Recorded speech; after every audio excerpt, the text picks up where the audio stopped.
Bismillahirrahmanirrahim. Assalamualaikum warahmatullahi wabarakatuh. Bagaimana kabar kita semuanya? Semoga pada hari ini Allah senantiasa menganugerahkan taufik dan hidayahnya kepada kita semua, insya Allah. Pada hari ini atau pada kesempatan kali ini, hal yang akan dibahas adalah tentang kewarisan, ya. Untuk kewarisan, materi ini tidak akan lepas dari peta sebaran ahli waris. Apa itu peta sebaran ahli waris? Ya, maksudnya adalah bagaimana penentuan ahli waris, ya seperti itu. Nah, maka materi yang paling pertama atau hal yang akan kita bahas pertama adalah sebab-sebab adanya waris, ya. Sebab-sebab adanya waris. Sebab adanya waris itu ada 3, ya. Yang pertama adalah nikah yang sah. Apa maksudnya nikah yang sah? Nikah yang sah berarti pernikahan yang memenuhi seluruh rukun nikah. Ya, dan anak yang terlahir dari pernikahan yang sah, maka dia berhak menjadi ahli waris atau dia berhak kemudian menjadi orang-orang yang mendapatkan warisan. Nah, berarti anak-anak yang terlahir di luar pernikahan yang sah itu tidak berhak atas waris, ya, tidak berhak atas waris. Nah, kemudian sebab waris yang kedua adalah al-wala. Apa itu al-wala? Al-wala itu adalah memerdekakan budak, ya, memerdekakan budak. Apa maksudnya memerdekakan budak? Ya, di zaman dahulu kita ketahui bahwa ada namanya budak, ya. Nah, seperti salah satu contohnya adalah muazzin Rasulullah SAW, yaitu Bilal bin Rabah. Nah, Bilal bin Rabah dahulu itu adalah seorang budak, ya. Namun kemudian beliau dibebaskan oleh Abu Bakar As-Siddiq. Nah, maka kita ambil contoh ketika misalnya Bilal bin Rabah ini wafat, maka orang yang memerdekakan Bilal bin Rabah itu berhak atas waris Bilal bin Rabah, ya. Dalam hal ini Abu Bakar berhak untuk menjadi ahli waris dari Bilal bin Rabah. Nah, kemudian yang ketiga adalah sebab nasab, ya, sebab nasab atau garis keturunan, ya. Dan yang keempat yaitu persamaan agama, ya. Berarti ketika dia berbeda agama, maka dia tidak menjadi sebab waris. Nah, dari seluruh sebab-sebab itu, ya, sebab nasablah adalah sebab yang paling kuat yang menjadikan seseorang sebagai ahli waris. Nah, kenapa? Karena ya sebab nasab itu telah terjalin terlebih dahulu, ya. Terlebih dahulu. Jadi sejak misalnya seorang anak lahir, dia telah punya hak, ya, terhadap waris kedua orang tuanya. Kemudian ya sebab nasab itu tidak bisa diputus dengan talak. Ya, berbeda ketika dia berhubungan sebab pernikahan, ya, waris tadi sebab pernikahan. Ketika terjadi perceraian, maka ya mantan istri atau mantan suami tidak lagi menjadi waris, ya, atau ahli waris dari salah satunya. Nah, sementara kalau dia jalur nasab, ya itu tidak bisa terputus dengan talak, ya, tidak ada namanya mantan anak. Kemudian yang ketiga adalah tidak bisa dihalangi oleh ikatan nikah apapun, ya, ataupun wala. Ya, maksudnya apa? Ya, jikalau kemudian ada seorang anak, ya, kemudian orang tuanya menikah lagi, ya, bukan berarti ketika orang tuanya menikah lagi, maka dia terhalang dari waris, ya, tidak demikian. Makanya kenapa dikatakan bahwa sebab nasab itu adalah sebab yang paling kuat. Nah, kemudian berikutnya, ya, kita akan masuk di peta sebaran ahli waris. Nah, hal yang harus kita pahami bahwa untuk menentukan ahli waris, maka kita selalu akan berpatokan kepada si mayit, ya. Sekali lagi saya ulang, ketika kita mau menentukan, ya, siapa-siapa yang menjadi ahli waris, maka kita akan selalu berpatokan kepada si mayit ini.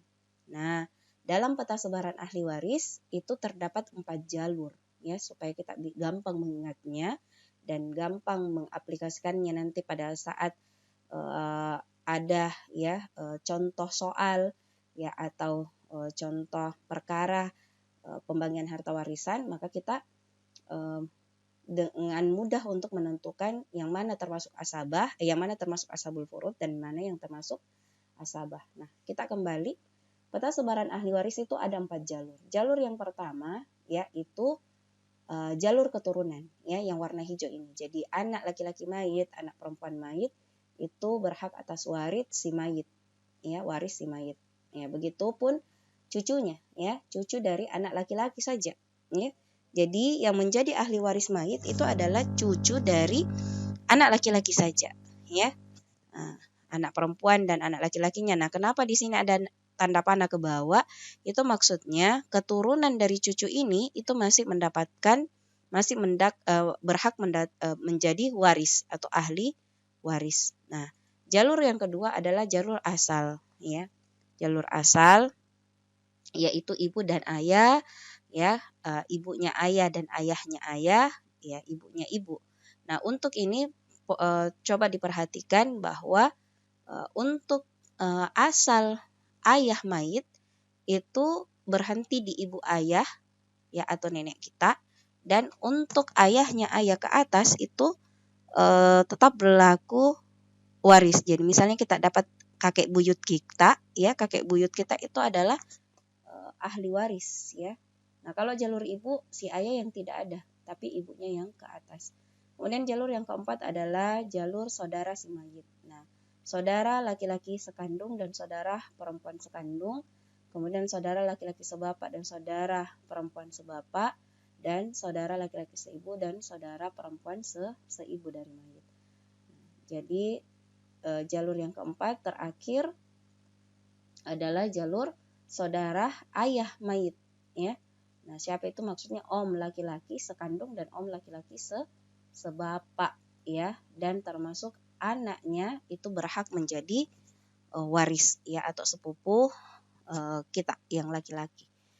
Nah, itu tadi peta sebaran ahli waris ya. Saya ulang kembali bahwa peta sebaran ahli waris yang pertama jalur keturunan, kemudian jalur asal, jalur saudara dari mayit, dan jalur saudara dari ayah si mayit. Nah, ahli waris ya.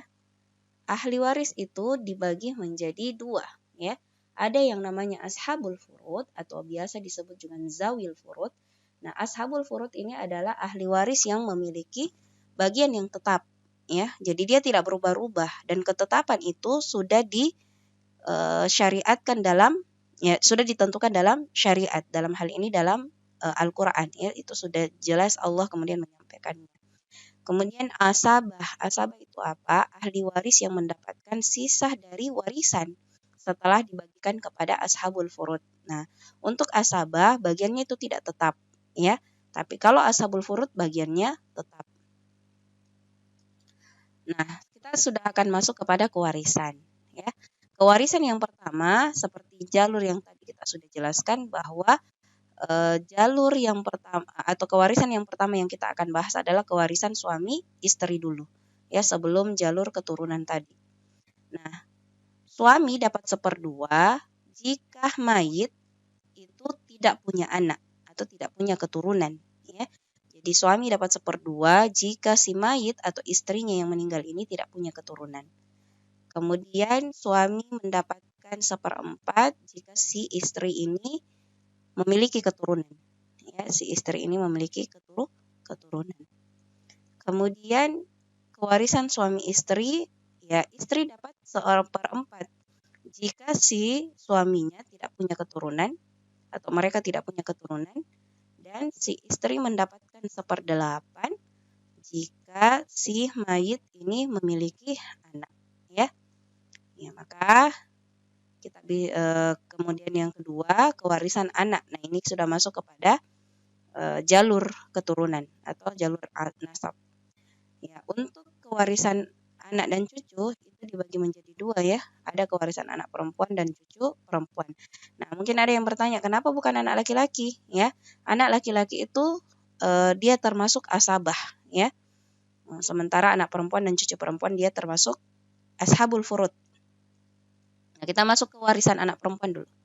Yang pertama, anak perempuan itu mendapatkan 1/2 dari harta si mayit jika ya anak ini, jadi anak perempuan mayit ini dapat 1/2 jika dia adalah anak tunggal perempuan, ya, jika dia anak tunggal perempuan. Kemudian anak perempuan itu dapat 2/3 jika si mayit itu memiliki anak minimal 2, ya, minimal 2, 3, 4 dan seterusnya, tapi semuanya perempuan, ya. Kemudian kewarisan anak perempuan mendapatkan sisa ya, atau dia masuk asabah ya, nanti kita jelaskan di akhir pertemuan. Asabah itu dibagi menjadi 3 lagi. Nah, tapi di awal ini kita sampaikan bahwa asabah itu bisa jadi anak perempuan juga menjadi asabah. Ya, kapan dia menjadi asabah? Ketika ya si mayit ya atau anak perempuan ini memiliki saudara laki-laki, gitu ya. Nah, kemudian kita masuk kepada kesimpulannya. Jadi anak perempuan dapat 1/2 jika dia adalah anak tunggal. Dia dapat 2/3 jika saudaranya semua perempuan, tidak ada laki-laki, ya. Dan dia mendapatkan sisa jika anak perempuan itu memiliki saudara laki-laki. Nah, kemudian kita masuk ke warisan cucu perempuan. Cucu perempuan atau yang sebelah ini mendapatkan 1/2 jika mayit tidak punya anak perempuan dan anak laki-laki. Maksudnya bapak dari anak cucu perempuan ini sudah wafat ya. Karena tidak mungkin dia ada kalau tidak ada bapaknya kan. Jadi yang pertama syaratnya adalah mayit tidak punya anak, kemudian dia adalah cucu perempuan tunggal atau dia tidak punya saudara laki-laki.